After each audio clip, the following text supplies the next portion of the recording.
تمہارے لیے جو فساد پیدا کرنے والا شیطان تھا وہ بھی قید ہے، لیکن اگر تم پھر بھی عمل نہ کرو، پھر بھی مسجد نہ ہو، پھر حدیث پاک سن لیں۔ اس طرز کی شاید یہ منفرد حدیث ہے کتب احادیث میں، اور تقریباً تمام کتب احادیث میں موجود ہے۔ حضور علیہ السلام نے نا صحابہ سے فرمایا سارے مسجد میں جمع ہو جاؤ میرے ممبر کے پاس۔ لوگ جمع ہو گئے، اللہ کے حبیب علیہ السلام نے ایک قدم ممبر کی سیڑھی پہ رکھا، فرمایا آمین، پھر دوسری سیڑھی پہ قدم رکھا تو فرمایا آمین، پھر تیسری پہ قدم رکھا تو فرمایا آمین۔ تو صحابہ کو بڑا تجسس ہوا، انہوں نے بعد میں عرض کی یا رسول اللہ صلی اللہ تعالی علیہ وسلم کرم فرمائے، بندہ نوازی کرے، ہماری رعایت کر دے، یہ کیا معاملہ تھا؟ تو حضور فرمانے لگے میرے پاس حضرت جبریل امین حاضر ہوئے، یہ رحمت للعالمین نبی کی بات سنا رہا ہوں۔ حضور کریم ہے، کریم فرماتے ہیں کہ حضرت جبریل آئے اور میں نے ابھی ممبر کی پہلی سیڑھی پر قدم رکھا تھا تو انہوں نے عرض کی یا رسول اللہ صلی اللہ تعالی علیہ وسلم ہلاک ہو جائے وہ شخص جو آپ کا نام سنے اور آپ پر درود و سلام نہ پڑھے۔ تو میں نے کہا آمین۔ پھر حضرت جبریل عرض گزار ہوئے یا رسول اللہ صلی اللہ تعالی علیہ وسلم وہ ہلاک ہو جائے جس نے بڑھاپے میں والدین کو پایا اور ان کی خدمت کر کے بخشش نہ حاصل کر سکا۔ میں نے کہا آمین۔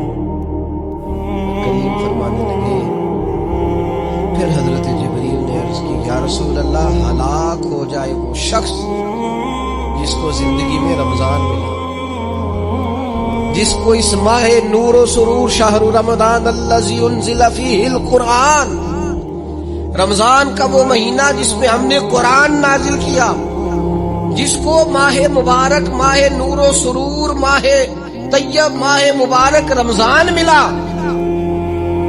پھر وہ اپنی بخشش نہ کرا سکا، وہ ہلاک ہو جائے۔ تو حضور فرماتے میں نے بھی کہا آمین، اللہ تعالیٰ ہم سب کو محفوظ۔ میں عرض کر چکا ہوں کہ جب ثواب بھی بڑھا دیا گیا اور جب طاقت بھی بڑھا دی گئی عبادت کی، اور جب برکتیں بھی زیادہ ہو گئی، نعمتیں بھی زیادہ ہو گئی، رکاوٹ ڈالنے والا، رخنا ڈالنے والا شیطان بھی قید کر دیا گیا، تو اب بھی کوئی شخص اگر توجہ ہی نہ کرے، رجوع ہی نہ کرے، تو پھر اس کے لیے یہ حکم آیا کہ وہ ہلاک ہو جائے، پھر وہ برباد ہو جائے۔ جب اتنی سعادتیں موجود ہیں، اتنے بندوبست کیے گئے ہیں، جنت کو سجایا گیا ہے، رمضان شریف میں 2-4 کام ضرور کر لیں۔ ایک تو روزہ رکھنا ہے۔ کچھ ہمارے پنجابی بہانے بھی ہیں، پنجابی بہانے میں جی مزدوری کرنی ہوتی ہے نا، پھر روزہ تو نہیں نہ رکھ ہوتا۔ اللہ نے نہیں سی پتا کہ مزدوری کرنی ہے، اللہ نے کیوں فرض کیا روزہ؟ ہلکے سے لوگ بیمار ہوتے ہیں، بالکل معمولی سے، کوئی ایسا عذر نہیں، روزہ چھوڑ دیتے۔ ذرا ذرا سی باتیں لے کر لوگ، آپ یقین کریں، اہمیت کو نہیں سمجھتے، اور بعض صرف سوچتے ہیں، غافل ہیں، منہ پھیرے ہوئے۔ اگر یہ ایک حدیث سمجھ میں آ جائے نا، ترغیب و ترہیب میں اور دیگر کتب حدیث میں بھی موجود ہے، حضور نے فرمایا جس نے رمضان کا ایک روزہ چھوڑ دیا، زندگی بھر بھی روزے رکھے، وہ فضیلت نہیں پا سکتا جو رمضان کا روزہ سے فضیلت اسے ملے۔ اتنی بڑی بات ہے، آپ اس کو سمجھ لیں، اتنی سعادت افروز روزے رمضان کے۔ تو کوشش کریں، اپنے آپ کو مینج کریں، مینٹین کریں چیزوں کو، اپنی صحت کا خیال کریں۔ میں تو دوستوں سے کہا کرتا ہوں رمضان سے پہلے جو ایام ہے پہلے سے بڑھ کر اپنی طبیعت کا خیال رکھیں، تاکہ رمضان میں کوئی کسی قسم کی طبیعت میں بھی کمزوری پیدا نہ ہو، اور صحیح صحت مندی کے ساتھ انسان رمضان شریف کے روزے گزار سکے۔ دوسری بات ہے رمضان میں خوب قرآن مجید پڑھنا۔ شہر رمضان الذی انزل فیہ القرآن، رمضان ہی کا تو وہ مہینہ جس میں قرآن نازل کیا گیا۔ نبی کریم صلی اللہ تعالی علیہ وسلم رمضان المبارک میں حضرت جبریل امین علیہ السلام کے ساتھ قرآن مجید کا دور فرمایا کر، حضور حضرت جبریل کو پارا سناتے اور جناب جبریل نبی کریم علیہ السلام کو سنا۔ یہ دور ہوتا ہے قرآن مجید کا. اللہ نے کتنی زیادہ توفیق دی ہے. ہر مسجد میں تراویح میں قرآن پڑھا جاتا ہے. تھوڑی ہمت کریں, تھوڑی کوشش کریں. ہمارے بزرگ فرمایا کرتے تھے ایک پارا گھر میں پڑھا کرو قرآن مجید کا, تاکہ تمہیں دیکھ کے بچے بھی پڑھیں, اور ایک پارا مسجد میں تلاوت کیا, اور ایک رات کو تراویح میں 3 پارے روز قرآن مجید کے ہو جائیں گے تو انشاءاللہ تعالی رمضان ختم ہوگا تو 3 قرآن پاک بھی ختم ہو جائیں گے. یہ ارادہ کریں, یہ پروگرام بنائیں, خوب قرآن مجید سے دلچسپی پیدا کریں. تیسرا کام رمضان میں جو کرنے والا وہ ہے کثرت سے استغفار. کچھ غلطیاں نا ہم کرنا نہیں چاہتے, ہم سے ہو جاتی.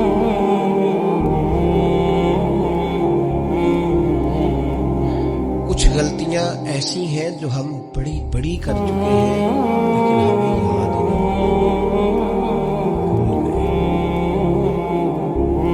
کچھ خطائیں ہم سے ایسی سرزد ہوتی ہیں جو لاشعوری میں ہو جاتی ہے, ہمیں سمجھ نہیں ہوتی کہ یہ خطا ہے اور اتنی بڑی ہے. کسی شخص کو بعض اوقات کوئی ایسی بات کہہ دیتے ہیں کہ ہماری نظر میں وہ بات معمولی ہوتی ہے, پر وہ بیچارہ ساری رات سو نہیں سکتا. رمضان کا مہینہ ہے اپنے رب سے معافی مانگنے کا, اس سے توفیق مانگنے کا, اس کے حضور حاضر ہونے کا. میں آپ کی خدمت میں عرض کروں, حضرت عائشہ صدیقہ فرماتی ہے نبی پاک نے فرمایا صلی اللہ تعالی علیہ وسلم, جس سے اللہ نے قیامت والے دن حساب پوچھ لیا نا اس کے لیے مشکل ہو. حساب بھائی یسیرہ یہ ہے کہ وہ مہربانی فرمائے اور فیصلہ جب کرے تو کرے ہی درگزر والا. فرمائے جا تجھے معاف کیا. رمضان کا خاص مہینہ, سحری میں بھی دعا قبول ہوتی ہے, افطار میں بھی دعا قبول ہوتی ہے. صبح سے لے کے افطاری تک بندہ ہر وقت عبادت میں ہوتا ہے. تراویح کے بعد بھی دعائیں مانگے تو وقت قبولیت کا. میرے بھائیوں, رمضان کی راتیں بھی قبولیت کی, آخری طاق راتوں کی شانیں قبولیت کی, لیلۃ القدر قبولیت کی. اس دفعہ جھک نہ جائیں اس کی بارگاہ میں سجدے میں.